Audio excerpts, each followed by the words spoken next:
Church, church, church, welcome to my church. Church, church, church, welcome to my church. Church, church, church, welcome to my church. Church, church, church. Bonjour à vous chers internautes, ici Reporter Time pour une occasion bien particulière puisque aujourd'hui j'aurai la joie et le privilège d'aller à la rencontre de l'équipe de la série Church. Nous irons découvrir qui sont-ils dans la vraie vie et quel est le challenge de cette merveilleuse série. On regarde.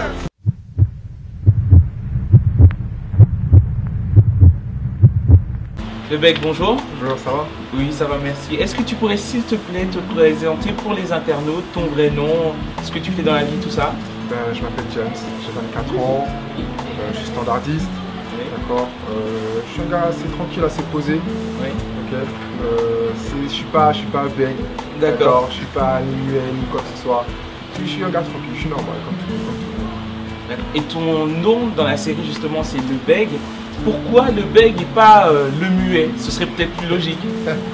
Ça faudra demander au créateur de la série. Oui. Mais honnêtement, quand il m'a approché, ça m'a fait rire. Je me suis dit, ok, ça va être marrant. Mais non, en fait, le bec, pourquoi? Je pense que c'est juste ironique. C'est ironique parce qu'à la base, ce serait muet. Mais bon, vu que je parle pas du bec, voilà, c'est juste une petite touche d'humour. D'accord. Et en tant que personnage tranquille dans la vraie vie, personne tranquille, est-ce que ça a été un vrai challenge pour toi de jouer du coup quelqu'un de bègue ou c'est dans la continuité de ce que tu es vraiment? Honnêtement, le bègue il est plus en arrière-plan, on ne voit pas beaucoup. Et honnêtement, moi, c'est pas que ça me colle, mais voilà, je suis quelqu'un qui, voilà, en public, quand je connais pas beaucoup les gens, je reste un peu à l'arrière. Mais c'est vrai que le rôle, non, ça m'a beaucoup plu, c'était tranquille. D'accord. Donc pendant le temps de la série, il y a eu aussi ce qu'on appelle des hors-séries. Et un particulièrement qui s'appelle Spécial Noël, pendant lequel tu as eu l'occasion de parler. Ouais, ça a été une surprise pour les internautes. Ça me prouve en quelque sorte que tu as réussi à imposer ton personnage. Est-ce que c'est une réussite pour toi? Imposer, ouais, en quelque sorte. Enfin, si les gens ont apprécié, franchement, tant mieux. Mais non, ouais, c'était bien, c'était un petit challenge. Franchement, j'avais hâte de le faire aussi. Franchement, parce que je voulais savoir si j'étais capable vraiment de jouer et de parler en tant qu'orateur. Donc, non, j'ai pris beaucoup de plaisir. Franchement. Ça, c'était dans le cadre du hors-série. Mais est-ce que dans la série, on t'entendra un jour? Ça, on va falloir patienter, il va falloir attendre peut-être la saison 2. Ok, on saura plus tard. L'avenir nous le dira. D'accord. Dans l'épisode, alors si je me rappelle bien, qui s'appelle Le Départ, on entend, on voit qu'il y a un slam fait par le Beg. Est-ce qu'on va avoir l'occasion d'entendre réellement le texte qui était contenu dans ce slam? On a un événement prochainement. Oui. On a un événement prochainement qu'on va faire pour Church. Donc peut-être à l'événement, on va peut-être venir. D'accord. Ok, pour voir ce qu'il en est. Vous entendez les internautes. Il faut venir pour entendre. Et dans l'épisode aussi, un autre, Le Silence d'Or, le Beg suit Laia, le personnage Laia. Est-ce qu'il y a un rapprochement entre deux? Ça, encore une fois. Excuse-moi pour la question, mais les internautes ont besoin de savoir, vraiment. Non, mais il n'y a rien, les gars. Non, mais franchement, on verra plus tard. Hein. On verra plus tard, franchement, on verra. C'est vrai qu'il y a un petit truc, ça se voit. Mais on ne sait pas ce qu'il en est, donc on verra dans la saison 2. On verra ce qu'on va faire entre Laia et le Bec, qu'est-ce qu'il en est exactement, qu'est-ce qui se passe. D'accord, donc la conclusion pour les internautes en ce qui te concerne, c'est de rester connecté, c'est ça? Exactement, faut pas lâcher. Si vous aimez bien le Bec, franchement, faut rester connecté. Voilà. Merci beaucoup.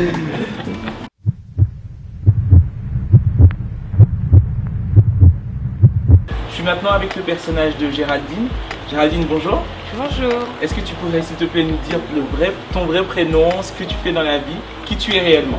D'accord, écoute, je m'appelle Tabara, j'ai 28 ans et dans la vie je suis juriste en entreprise.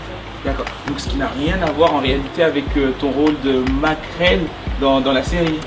Bah écoute, être maquerelle ça prend du temps, mon travail prend du temps mais il est concentré sur autre chose. Sur des choses beaucoup plus juridiques, beaucoup plus intéressantes. point de vue professionnel. Donc non, en temps normal, je ne suis pas curieuse à temps plein. D'accord, tu n'es pas curieuse à temps plein, mais est-ce que ça t'apprend du coup quelque chose vis-à-vis de ces personnes-là qui sont curieuses en vrai, le fait de jouer dans la série en fait? Bah écoute, je trouve ça marrant parce que je pense que dans nos églises, on a tous plus ou moins au moins une personne un peu comme ça qui est au courant de tout. Maintenant, moi, c'est pas du tout mon caractère parce que je suis une personne en vrai assez discrète, qui m'occupe pas trop de la vie des gens, donc c'est pas toujours facile d'avoir ce rôle-là, mais c'est assez marrant parce que justement, ça permet d'exagérer les choses. Voilà. Et une question que j'ai posée à tous les autres, mais ton point de vue nous intéresse tous. Qu'est-ce que ça t'apporte en fait d'être dans cette série et comment tu la vois demain? Qu'est-ce que tu attends de cette série? Bah écoute, ce que je trouve déjà intéressant, c'est le fait justement d'utiliser tous les outils qu'on a actuellement pour annoncer l'évangile. Donc utiliser le fait d'utiliser Internet, le fait d'utiliser justement la vidéo, et aussi le fait justement de pouvoir toucher des personnes qui ne connaissent pas Dieu, que ce soit par biais d'Internet, autrement que par des prédications ou autres. C'est vrai que justement par le biais de Church, qui est une série assez comique, mais en même temps qui éveille nos consciences, je trouve ça intéressant parce que ça permet de toucher les gens autrement et donc de rendre l'évangile accessible à des personnes sans obligatoirement avoir la Bible en main. D'accord. Voilà. Merci beaucoup. Je t'en prie.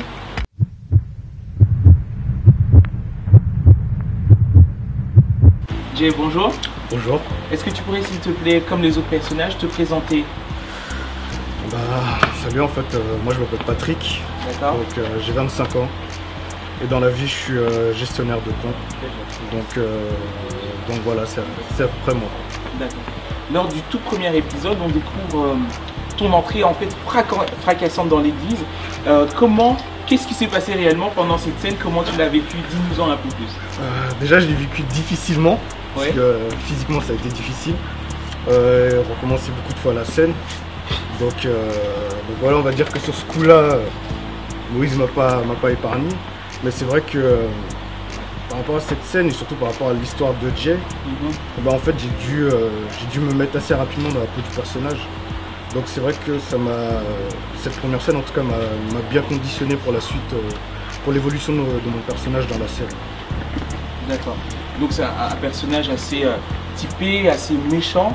Est-ce que toi, en tant que gestionnaire dans la vraie vie, c'est-à-dire rien à voir, quelqu'un d'assez réglo, carré, ça te pose problème de jouer ce genre de rôle-là? Ça me pose pas de problème puisque d'un côté ça me sort de mon image de quelqu'un de tranquille, vraiment dans son coin, qui parle pas beaucoup. Et on va dire que c'était assez amusant. C'était assez amusant de pouvoir sortir de cette image d'être méchant. Donc franchement j'ai vraiment bien apprécié ces moments. Donc c'est en réalité un vrai challenge d'acteur, c'est ça un peu, puisque ça te sort de ce que tu es toi et oui, ça fait rentrer dans le chose. C'est vrai que c'est un challenge parce que c'est vrai que quand on n'a pas du tout l'habitude d'être méchant, de parler durement, d'être agressif dans sa façon d'être, c'est vrai que au tout début on se pose beaucoup de questions, comment je vais faire ci, comment je vais faire ça, comment ça va être perçu par les spectateurs. Mais en tout cas c'est vrai que c'était un challenge intéressant. Et après je sais pas si je l'ai réussi, mais en tout cas vraiment c'était une bonne expérience. Ça c'est aux internautes plutôt. Oui, c'est plutôt aux internautes de le dire. Au cours de la série, donc les épisodes passants, on voit que Jay est tiraillé entre sa nouvelle vie d'église et son ancienne vie. Et toi, comment est-ce que tu as eu l'approche de ce moment particulier de ton personnage? C'était un moment, on va dire assez difficile parce que il faut que le personnage, en fait, faut qu'on ressente qu'il est tiraillé entre deux sentiments.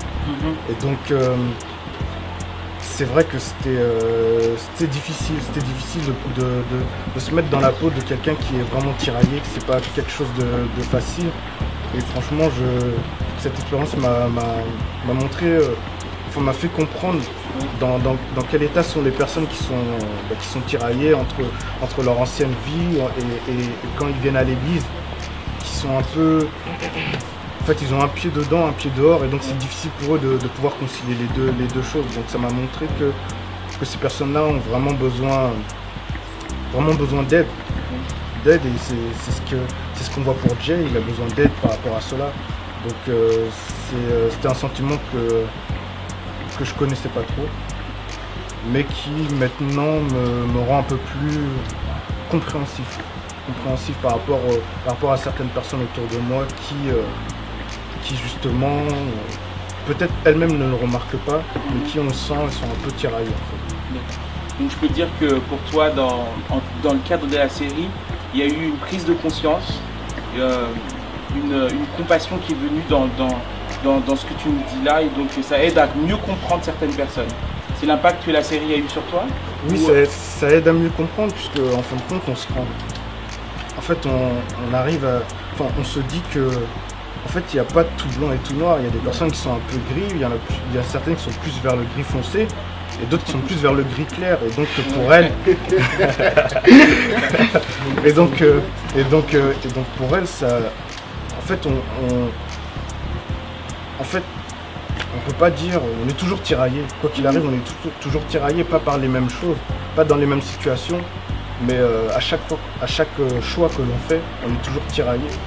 Et donc ça aide à être plus posé, à réfléchir plus, et surtout à être un peu plus compréhensif. D'accord. Je te remercie pour ce temps que tu nous as accordé. Merci.